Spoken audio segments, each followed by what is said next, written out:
Hi, my name is Sylvan Finger, and you're listening to another episode of Spiritual Discussion.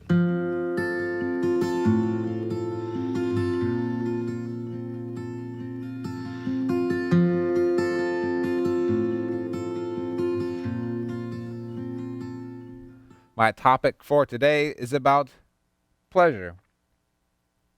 I've been trying to keep topic titles to one word, but it doesn't always work out very well. As I was doing my segment on culture, I didn't realize how broad of a term it was. I pretty much came to the point where I encourage people to be proactive in doing what is encouraging or enjoyable for others. Then I ended with several verses, several aspects of noble things to do. But through my research, I couldn't help but realize that a person had to ask themselves, is it okay to be human? Is it okay to have the desires that please the human body? And are these desires the same ones that also pleases the soul? I could take many things that please a person, but I think if we take an extreme source of pleasure, an example just to make things more blunt throughout this whole discussion, probably easier to go along, I figured why not just begin with the question of sex? Is it okay for a person to be excited about sex? Is it okay to sing songs about sex? Is it okay to engage in sexual activity? Now, sure, there are other things in life that can bring person pleasure, but several experts even saw sex as a basic need. Sigmund Freud and Abraham Maslow are a couple examples. And the more a person engages in the concept of pleasure, some might even ask, what does God think about pleasure? Is it okay to have a good time? Because the Christian church often gives sex a bad name. But I think part of the issue is that the lifestyle we live, the culture we live in, doesn't have much room for embracing sex the way God intended it. Sex is supposed to be for creating babies with your spouse. And at the very beginning, God even said, be fruitful and multiply and fill the earth. And when God even said that, He blessed them. God blessed Adam and Eve to have sex. And also, sex is not just about the body, but it's also for the spirit. Not only in pleasure, but in the act, two people become one flesh. They produce another flesh, and another spirit comes into the world, another human. And sometimes that one human splits into two humans. You have twins. And so now, why is sex an issue? Well, in many ways, humans have filled the earth. I mean, what aspect of land on this earth has yet to be explored? You can't just walk up from where you are living and find a vacant piece of land and say, this is my place to build a family. Now, correct me if I'm mistaken, but all places are pretty much owned.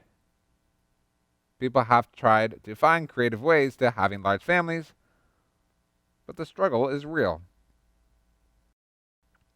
I remember one of my English professors brought to us the topic of poetry, and in one of these pieces he talked about how in the 19th century the Catholic Church was filled with orphans. They had so many orphans that they pretty much were able to have these orphans put on a whole parade for a neighborhood in Europe. And it left the people asking, why are there so many orphans? Why are there people having kids and not being able to support them? Or another way to look at it, how did this need to have sex become a problem? And this was a problem 200 years ago, perhaps even earlier. Well, for one thing, medical advances have made it possible for the people to live longer. And another thing, this is Europe. They ran out of land. It was full of people. So then, was people having sex wrong? No. But having to deal with it has become a complicated issue. People are no longer just hoping to survive by having children. But people are now looking at how to deal with having less. How do you feed a family with having less resources available to have a large family? So the issue isn't about sex as much as economics. And so another question becomes, how do you have a sex life without having lots of children? For isn't that the main reason why God created it? Yes, God also created the desire for the people to have sex and enjoy it. But now this desire is leading to people for bankruptcy rather than prosperity. And so now Christians are left with trying to figure out where sex belongs in their life. And oftentimes, there isn't much support from the general community to keep sex between a married couple. It can leave some people feeling like there is even something wrong with them. Why can't they control their desires? At times, Christians are taught to be responsible with having sex as opposed to not doing it. But even how do you tell that to a teenager? Do you tell them to wait 10 years after they get their degree to embrace a sexual relationship? Or you tell them to get married young and use birth control? Or is it somewhere in between? Some might think of some other options that a teenager could do, but I find that after studying them, I wouldn't say that those other options are good either.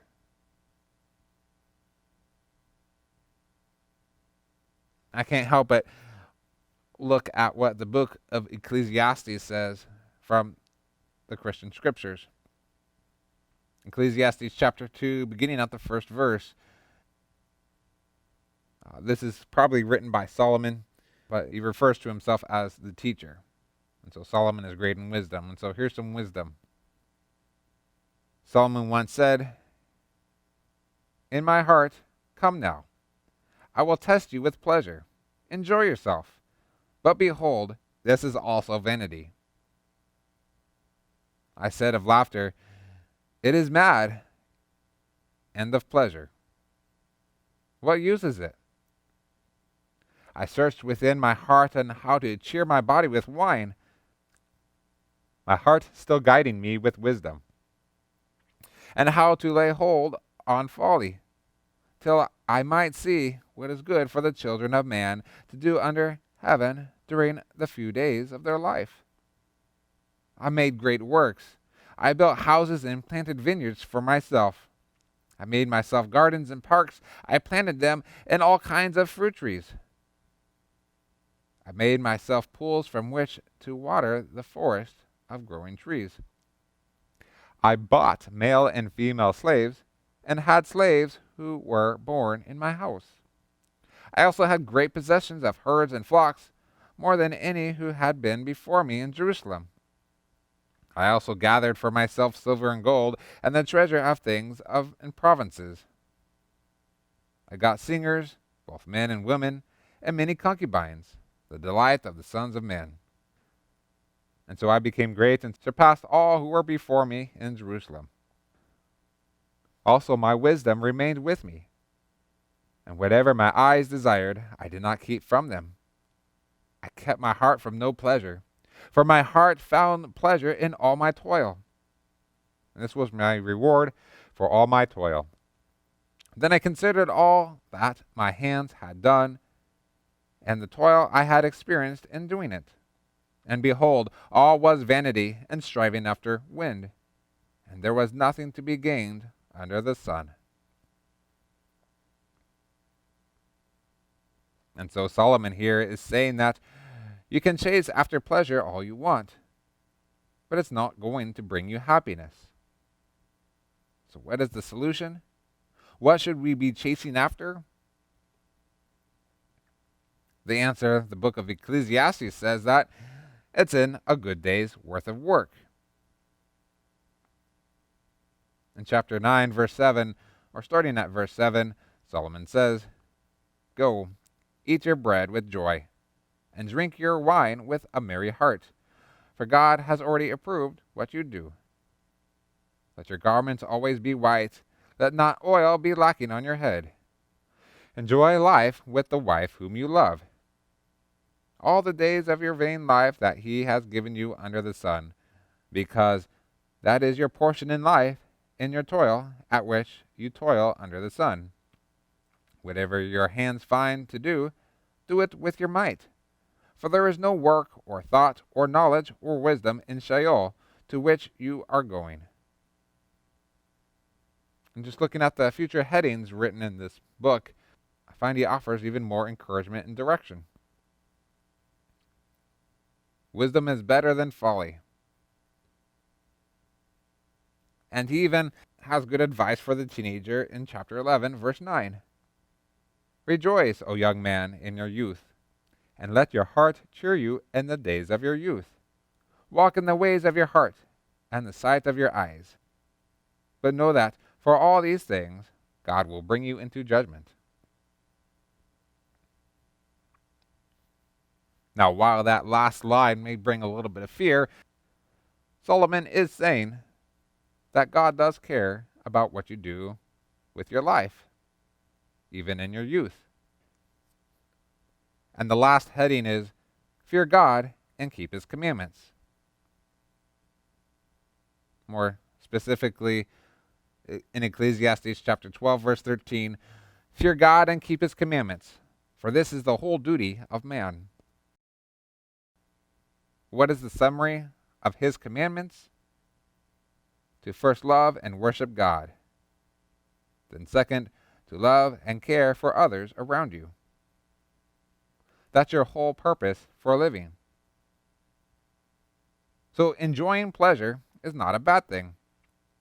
But if it's your only reason for living, it's really a false idol. You're living for the wrong things. And so this all brings me back to the culture conversation, that I hope you are living for something bigger than yourself.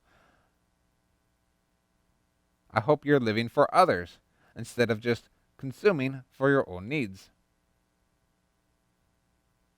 And living for others can bring pleasure. There is joy in working for others for greater and good causes. And there is scientific studies to show this is true. Now, living for others can look different for each person. Some may enjoy counseling others, or coaching others, or making music. Some might enjoy being a good businessman that cares for their employees and trains them to find a career greater than what they already have. I hope that you do find your purpose for living, and I hope it brings you pleasure. I hope that it nourishes your soul, your body, and brings peace to your mind. Doing the right thing isn't always easy or what you want to do initially, but it will pay off in the end. And when we don't make the right decisions, there is repentance and forgiveness to whomever it needs to be given to, so that the person can move forward well in their own personal health and in a good relationship with God, their Lord and Creator. I suppose next week I could talk more about this repentance, as I have not done yet in any of my episodes. I hope this message was spiritually nourishing to you, and I pray God's blessings upon you. And until next time, have a good day.